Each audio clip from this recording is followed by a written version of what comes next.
जालन्याच्या जिल्हाधिकारी आशिमा मित्तल यांनी पेट्रोल आणि डिझेलच्या तुटवड्या संदर्भात काल एक आदेश जारी केला होता। तो आदेश होता की कुणालाही पेट्रोल आणि डिझेल कॅनमध्ये मिळणार नाही। मात्र हा जो आदेश आहे तो रद्द करण्यात आलेला आहे आणि शेतकऱ्यांना आता पेट्रोल डिझेल यांचा जो पुरवठा आहे तो कॅन आणि बॅरलमध्ये होणार आहे। मात्र शेतकऱ्यांना पेट्रोल पंपावर त्यांचं फार्मर आयडी किंवा इतर ओळखपत्र दाखवणं हे आवश्यक करण्यात आलेलं आहे। त्यामुळे शेतकरी बांधवांमध्ये प्रचंड आनंदाचं वातावरण खरं तर पाहायला मिळते।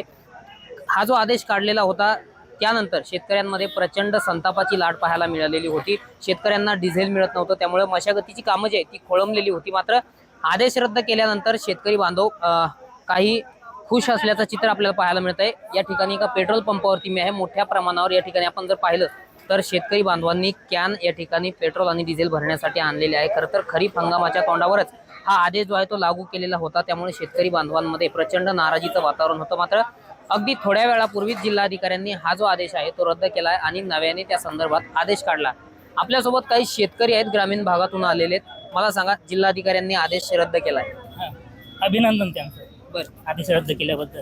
बरं आणि सगळ्याला कॅन डिझेल देण्यात यावी हीच आमची विनंती आहे। बरं आता शेतीचा कामाचा टाइम आलेला आहे ना, आता नांगरटीचा शेतकरी बरं कोणत्या गावातून आले तुम्ही? सारवाडी बरं किती वेळापासून लाईन मध्ये होते? 11 वाजल्यापासून आम्ही 6 काय हे 6 वाजल्यापासून आहे। बरं तुम्हाला केव्हा कळालं जिल्हाधिकाऱ्यांनी हा आदेश रद्द केलाय म्हणून? आता एक 10 मिनिटाच्या अगोदर समजा बरं बरं मग काय वातावरण आहे? आनंद आम्ही त्यांचं स्वागत करतो। त्यांनी आम्हाला असंच डिझेल कॅन्टीनमध्ये द्यावं। इथपर्यंत वाहन आणू शकत नाही आम्ही, वाहन आणायला त्याच्यातलं डिझेल जळून जाऊ राहिलं ना, बरं. त्याच्यामुळे आम्ही त्यांचं स्वागत करतो। आता सोयीस्कर होईल असं वाटतं बाबा, त्यांनी बोलले म्हणजे सोयीस्कर होणारच काय ना। सांगाल, कुठून आले तुम्ही आणि किती वेळापासून आले? लोंढवाडीपासून आलो आहे, पण परवा दिवशी जालन्याचे आमदार अर्जुन खोतकर यांना त्यांना फोन करून त्या दिवशी सांगितलं होतं की शेतकऱ्यासाठी कमीत कमी 30-40 लिटर डिझेल देण्यात यावं। परवा दिवशीच सांगितलं होतं आदेश, समजा आज बी आला तर परवा दिवशी अर्जुन भाऊ खोतकर यांना त्यांना फोन करून पुरवठा अधिकाऱ्याला सांगितलं होतं की बाबा हे तुमचा नियम थोडं चेंज करा आणि सर्व शेतकऱ्यांना डिझेल द्या। जिल्हाधिकाऱ्यांनी शेतकऱ्यांच्या बाबतीत चांगला निर्णय घेतला म्हणायचा। चांगला निर्णय घेतला, काय अडचण नाही।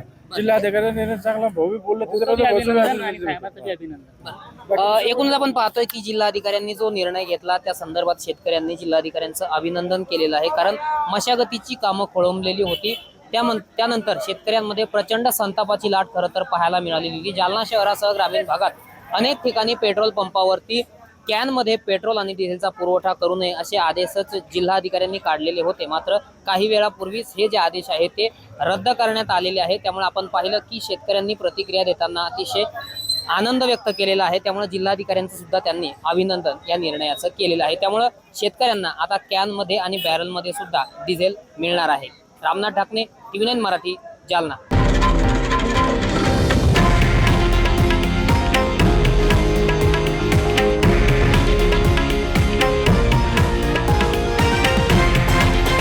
हे आहे देशातील नंबर 1 न्यूज नेटवर्क आणि आपण पाहत आहात TV9 मराठी, एकमेव।